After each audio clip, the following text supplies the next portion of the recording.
9 सालों से भारत की सड़कों पर हेलमेट बांटने की वजह से लोग मुझे हेलमेट मैन ऑफ इंडिया के नाम से भी जानने लगे और बहुत सारे लोग मुझे देवदूत के रूप में समझने लगते हैं। जिन्हें मैं हेलमेट देता हूँ वो सोचते नहीं है कि सड़क पर एक तरीके से उनके डर रहता है, लेकिन जब लोगों को पता चलता है कोई व्यक्ति हेलमेट भी लेके चल रहा है और हमें हेलमेट दे रहा है तो कहीं ना कहते हैं कि वो हाथ जोड़ते हैं, एक भगवान की तरह वो लोग समझते हैं। आपने अभी तक पैडमैन, स्पाइडरमैन, अलग अलग मैन के बारे में सुना होगा, पर आज हम जिससे आपको मिलवाने जा रहे हैं ये है helmet man. Helmet man of India. शख्स किसी परिचय के मोहताज नहीं है। ये शख्स सड़कों पर घूमते हैं, अलग अलग राज्यों का भ्रमण करते हैं और उन राज्यों में हर एक जरूरतमंद को हेलमेट देते हैं। हर एक उस व्यक्ति को हेलमेट देते हैं जो ट्रैफिक नियमों का उल्लंघन करते हुए दिखाई देता है। यही वजह है कि केंद्रीय मंत्री नितिन गडकरी से लेकर के अलग अलग नेताओं का साथ इनको मिलता रहता है। हम जुड़ते हैं हेलमेट मैन जो है उनसे हम ज्यादा बातचीत करते हैं। सर धन्यवाद, बहुत स्वागत है झलको दिल्ली में। जी थैंक यू सर, लगातार हमने ये सुना है हेलमेट मैन ऑफ इंडिया। आज आपके व्यक्तिगत के बारे में हम जानेंगे। आप अपना असली नाम जनता को बताइए, क्या कुछ है आपका पर्सनल परिचय वो आप जरा। मेरा नाम राघवेंद्र कुमार है और बाकी मैं पिछले 9 सालों से भारत की सड़कों पर हेलमेट बांटने की वजह से लोग मुझे हेलमेट मैन ऑफ इंडिया के नाम से भी जानने लगे और बहुत सारे लोग मुझे देवदूत के रूप में समझने लगते हैं। जिन्हें मैं हेलमेट देता हूँ वो सोचते नहीं है कि सड़क पर एक तरीके से उनके डर रहता है, लेकिन जब लोगों को पता चलता है कोई व्यक्ति हेलमेट भी लेके चल रहा है और हमें हेलमेट दे रहा है तो कहीं ना कहते हैं कि वो हाथ जोड़ते हैं, एक भगवान की तरह वो लोग समझते हैं। या जिस तरीके से मेरी सोशल मीडिया पे जो लोग वीडियो देखते हैं, क्योंकि मैं भारत के जो 22 राज्यों में घूमकर अभी तक 56,000 से जो अधिक हेलमेट भी बांट चुका हूँ और सबसे बड़े खुद को एक भाग्यशाली समझता हूँ कि मैं 30 लोगों की ज़िंदगी बचाने में मैं कामयाब भी हुआ हूँ। तो बस ये मेरा सफ़र अभी भी सड़कों पर जारी है। और जिस तरीके से देखा ये जाता है कि लगातार ऐसी घटनाएं सामने आती रहती है कि बिना हेलमेट लगाने की वजह से अलग अलग एक्सीडेंट सड़कों पर हो जाते हैं आए दिनों। क्या कुछ कहना चाहेंगे उन लोगों को जो हेलमेट नहीं लगाते हैं? देखिए, जो घटना, मैं एक बात कहूँ, दुर्घटना एक माचिस के तिल्ली की तरह है। हम लोग या भारत में सबसे ज़्यादा सड़क हादसों में मौत होती है, लोग सिर्फ वहीं तक सीमित रहते हैं, एक मौत के आंकड़े तक। लेकिन मैं आपके चैनल के माध्यम से ये बताना चाह रहा हूँ कि दुर्घटना एक माचिस की तिल्ली, वो सिर्फ एक दुर्घटना वहीं तक नहीं रुकती है। वो माचिस की तिल्ली, उसका पूरा जो व्यक्ति जाता है उसके पीछे जो जिंदगियाँ जिनकी बची होती है उनका वो भविष्य जल रहा होता है। मैं देखता हूँ जैसे किसी का व्यक्ति का मौत हो, उसकी जो पत्नी है, एक तो ज़िंदगी बचाने के लिए जो भी उसके तन पे जेवर होता है, पैसे, आर्थिक, आपको समझते हैं किसी के पास पैसे रहते नहीं हैं इलाज में, वो धीरे धीरे भविष्य, उनके पीछे जो छोटे बच्चों की जो ज़िंदगी, उनकी कोई परवरिश करने वाला उस घर में कोई नहीं होता है, वो बच्चे अनाथ हो जाते हैं। उसके बाद ऐसे बहुत सारे उनको संघर्ष, लड़ाइयाँ लड़ना होता है। सिर्फ इकोनॉमिकल दृष्टि से लोग पीछे नहीं होते हैं, बल्कि वो हर दिन पल पल मर रहे होते हैं। तो उन सब चीज़ों को हम गंभीरता से लेकर के, जैसे मेरा आज दोस्त इस दुनिया में नहीं है, कारण सिर्फ वो हेलमेट नहीं पहना था। अब दोस्त को उसके ज़िंदगी बचाने के लिए 8 से 9 दिन में हॉस्पिटलों में, जो मैं कहीं पेड़ के छांव के नीचे, कभी वहाँ रुक करके सिर्फ एक उसकी एक आवाज़ के लिए 18 से 19 लाख रुपए भी लग गए। वो माता पिता का इकलौता चिराग था जो कि 20 साल के बाद हुआ था। अब जब उनके बुढ़ापे का लाठी का सहारा बनना था तो इस दुनिया में वो चीज़ें नहीं है। यानी कि सिर्फ एक घटना लोगों के लिए है, वो सिर्फ एक मौत उनकी तो है, लेकिन उसके बाद वो माता पिता आज वो किस हालत में, कोई देखने वाला नहीं है, ना कोई जानने वाला है। तो जब मैंने ये देखा, एक आम व्यक्ति जब हेलमेट मैन बना तो एक दोस्त की मौत के बाद उस दर्द को एहसास करने के बाद वो बना है।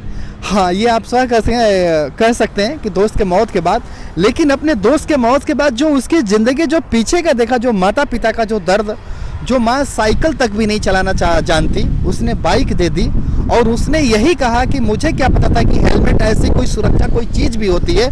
मैंने उसके स्कूल फीस, कॉलेज फीस सब कुछ दे दिया, यहाँ तक उसके लिए मैंने कर्ज लोन भी लेकर के हमने सब कुछ ज़िंदगी में उसकी खुशियों के लिए हमने सब कुछ स्वीकार किया।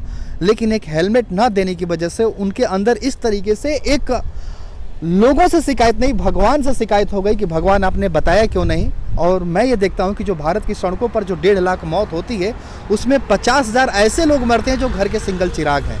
तो मेरा मिशन ये था कि जो परिवार दुर्घटना के बाद बहुत सारे आप देखते हैं वो गूंगे बन जाते हैं, और आज तक गूंगे के इतिहास न दुनिया ने सुना है न लोगों ने सुना है। मेरे पास भी चॉइस था कि क्या मैं गूंगा बन जाऊँ, जो अपनी ज़िंदगी जी रहा हूँ वैसे करूँ, या फिर अपने दोस्त की मौत के बाद मैं आने वाले भारत के लोगों को बता सकूँ तो वहीं से मैंने तय किया, और आज जो कि आप मुझे हेलमेट मैन ऑफ इंडिया के रूप में देख रहे हैं, मेरे मस्तक पर भी हेलमेट है। यानी कि जो मेरे दोस्त ने हेलमेट नहीं पहना था, आज मैं वही मस्तक पर हेलमेट लिया हूँ और मेरे हाथों में ये हेलमेट है और लोगों को सड़कों पर ज़िंदगी बचाने का भी कार्य कर रहा हूँ।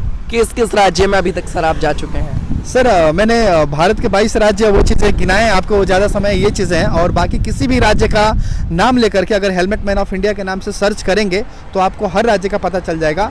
और बेसिकली मैंने ज़्यादा आपको बिहार, ये उत्तर प्रदेश, दिल्ली, हरियाणा, राजस्थान, इन सबको मैंने ज़्यादा कार्य किया हुआ है।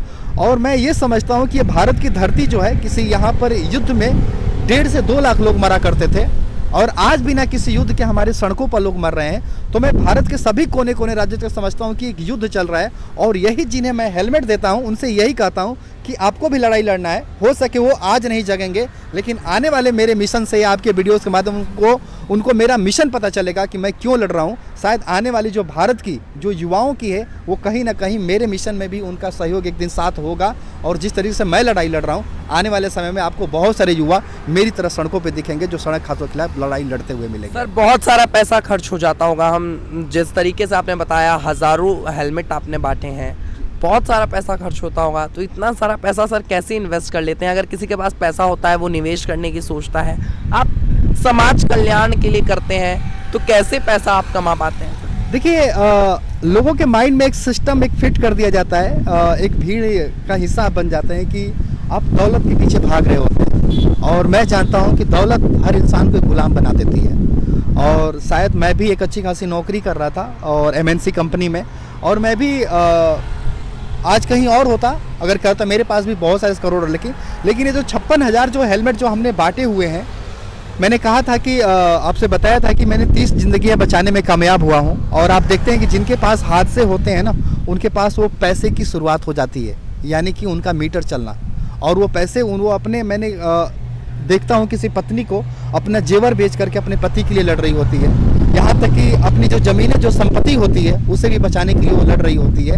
और उसके पास जो भी विकल्प होता है, वो हर चीज़ त्याग देती है सिर्फ ज़िंदगी बचाने के लिए, कारण सिर्फ उसका पति हेलमेट नहीं पहना होता है। और आज मैं बिना वो हादसा, वो सोचता हूँ कि वो परिवार को समस्या ना दिखना पड़े, उसके लिए मैं अपनी नौकरी जो भी 2016 में उसे छोड़ने के बाद जो भी मेरे पास पैसे थे आर्थिक, वो चीज़ें बांट नहीं रहा। इस ग्रेटर नोएडा के अंदर जो मेरा घर था वो भी बिक गया। आप सोशल मीडिया पे जाएंगे, हेलमेट मैन ऑफ इंडिया के नाम से सर्च करेंगे, मैंने क्या क्या त्याग किए, यहाँ तक कि वाइफ की भी वो चीज़ें, ज्वेलरी, उस मैं धन्यवाद करता हूँ कि उन्होंने सपोर्ट्स किया। तो इस तरीके से मेरे पास जितने भी एसेट्स थे वो खुद के चले गए, लेकिन आज भी सड़कों पर उसी तरीके से मैं ताकत और मजबूती के साथ खड़ा हूँ। मैं क्या कोई समर्थन में सामने आते हैं लोग कि सर हम इन्वेस्ट करते हैं आपके लिए, आप हेलमेट लीजिए? क्या ऐसा कभी होता है कि कोई बोले कि सर आप इतना अच्छा काम कर रहे हैं, हम आपके साथ जुड़ना चाहते हैं?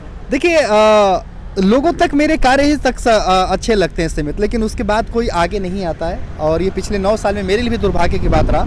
और इनमें कोई आम व्यक्ति की नहीं बात करूं, इसमें बड़े बड़े चाहे प्रशासनिक की बात करूं, किसी राज्य सरकार की बात करूं, हर मंचों पे लोग सम्मान देते हैं, लेकिन कोई वो चीज़ें नहीं। यहाँ तक कि मैं भारत के यशस्वी जो परिवहन मंत्री हैं नितिन गडकरी जी, उन्होंने भी कई बार मेरे बारे में ट्वीट्स किया, वो भी आए, लेकिन उनके पास इतनी अच्छी मिनिस्ट्री वो भी कभी नहीं आए। और जबकि मैं उनके हर जगह स्पीच पे सुनता हूँ, वो हमेशा दुख जताते हैं कि रोड एक्सीडेंट्स को मैं कम नहीं कर पाया, और ये चैलेंजेज है। और हर तरह के स्टार से लेकर के हर कोई आए, लेकिन कभी कुछ ये नहीं आया कि नहीं मुझे सपोर्ट। हाँ, एक उत्तराखंड में जाता हूँ राज्य का, वहाँ जरूर जिक्र करूँगा। वहाँ जाता हूँ तो प्रशासन जो भी है मेरे साथ खड़ी होती है, लेकिन उन लोगों ने हेलमेट भी देते हैं, जो कि मेरे 56,000 हेलमेट में उनका काउंट नहीं है, निसंदेह। बाकी और राज्यों में घूमा, कोई कुछ नहीं आया। हमसे ही लोग हेलमेट्स के लिए अपेक्षाएं करते हैं, और जो कि मैं ये इस उम्मीद में नहीं सड़कों पे खड़ा रहता हूँ कोई मुझे आएगा, मदद करेगा। मैं तो ऊपर वाले को एक मान करके चलता हूँ, और आज भी खड़ा हूँ, और आज भी जिन्हें मैं हेलमेट देता हूँ, मेरी सोच यही रहती है कि ऊपर वाला कहीं ना कहीं उनके लिए भेजा हुआ जो उनकी नसीब होगी, ताकि मैं उन्हें हेलमेट दे पाऊंगा और उनकी ज़िंदगी बचा पाऊंगा। जो दर्शक आपको इस वक्त सुन रहे हैं, उनको अंत में क्या संदेश देना चाहेंगे? देखिए संदेश यही है कि आप एक चुप्पी तोड़ें। आप सोशल मीडिया पे, आप हर जगह एक्सीडेंट के बाद आप वीडियो देखते हैं, आपके मन बहुत विचलित होते हैं, श्रद्धांजलि लिखते हैं जिन्हें जानते तक भी नहीं है जी, और आप दुख भी व्यक्त करते हैं, लेकिन अगले ही पल आपका कोई भाई, आपका बहन, कोई सिस्टर जा रहा होता है, लेकिन आप उसे टोक नहीं पाते हैं हेलमेट के लिए या किसी भी तरह के नियमों। तो मेरा यही प्रयास है कि आप अपनी चुप्पी तोड़ें और आप अपनों को बचाने का प्रयास करें, क्योंकि न जाने आज हादसा दूसरे परिवारों को खबरों न्यूज़ में देख रहे हैं, जिस दिन आपके परिवार के साथ हो और उस दिन आपको अफसोस करने के अलावा और कुछ ज़िंदगी में ना रहे। तो कहीं ना कहीं मैं आज ये कार्य कर रहा हूँ, सभी भारत के 140 करोड़ लोगों तक यही मैसेज दे रहा हूँ कि आप अपनों को बचाने के लिए हर दिन सड़कों पर चलें, क्योंकि सड़कें सीधे मौत का एक तरह से श्रृंगार कर रही है और आपको तय करना है कि आपको लोगों की ज़िंदगी बचानी है या फिर वैसे ही लापरवाहियाँ करते रहनी है, क्योंकि हम इस समय विश्व में नंबर 1 है मौत के आंकड़ों में। तो देखिए, हेलमेट मैन ऑफ इंडिया एक ऐसी शख्सियत हमारे साथ इस वक्त ज़्यादा बातचीत करने के लिए मौजूद थे जो किसी परिचय का मोहताज नहीं है। इन्होंने अलग अलग सड़कों पे, अलग अलग जगहों पे हेलमेट बांटे हैं, अलग अलग राज्यों में हेलमेट बांटे हैं। सरकार का साथ नहीं रहा, किसी से सहयोग नहीं लिया, इन्होंने अपना घर तक बेच दिया, पत्नी की ज्वेलरी भी बिक गई, पर फिर भी सेवा करना नहीं छोड़ा, लोगों को फ्री में हेलमेट देना नहीं छोड़ा। सरकारें बड़े बड़े प्रोग्रामों में बुला लेती हैं, सम्मानित कर देती हैं, पर जब सहयोग की बात होती है तो कोई भी सामने नहीं आता। इस वीडियो को इतना शेयर करिए कि एक ऐसे शख्स जो अपना सब कुछ बेचकर समाज कल्याण के लिए, समाज सेवा में लगे हुए हैं, उनका सपोर्ट हो पाए। मैं हिमांशु मुद्गल, देखते रहे झलको दिल्ली। बहुत बहुत धन्यवाद।